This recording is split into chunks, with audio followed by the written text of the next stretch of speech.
بسم الله الرحمن الرحيم. إننا نعلن كتيبة بعرور المعز ايوه بإعلان انشقاق أيوة. عميد ركن لكتيبة بعرور العنز، وينضم إلى كتيبة الكلاب الأحرار من الجيش الكر. الله أكبر، الله أكبر. محمد أيوة. ممكن تقول لي شو هو أنت شعورك إنه بدك تلتحق بالجيش الكر؟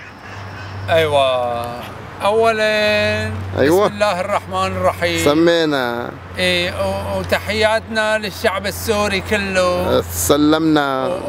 وبالذات السيد الرئيس تبعنا. والنعم. هو ايوه، لان هو زلمه منيح. والنعم. بس العرعور هذا زلمه مش كويس. ليه؟ شو بقى العرعور ابن اللوطي؟ العرعور هو زلمه منياك يعني. طيب. زي ما تعرفون يعني نيك اولاد اليوتيوب. اوكي. طيب بدنا نسألك سؤال. هلا انت رايح تلتحق بجيش الكر، شو شايف انا قدامك انت قاعد؟ شو شايف؟ قمار مقمار شو هيك عم بيعلموك هونيك؟ والله ولا رايح تنفقون؟ قمار. أيوة. الميز بدنا. ايوه عم ننتظر هذول المنايك بيجوا ويلعبوا هون شوية بوكر. مين هم المنايك؟ هذول جماعة العرعور. جماعة الكلب. ايوه جماعة الكلب. حتى بدنا نقوصهم واحد واحد يعني.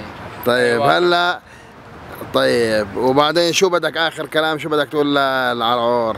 اخر كلام هذا المنياك العرعور بنقول له لك يا زلمه، لك والله انت مش زلمه، لك شو هالحكي انت يا ابو زكي؟ انت واحد لوطي ما في منا ابدا، نوب.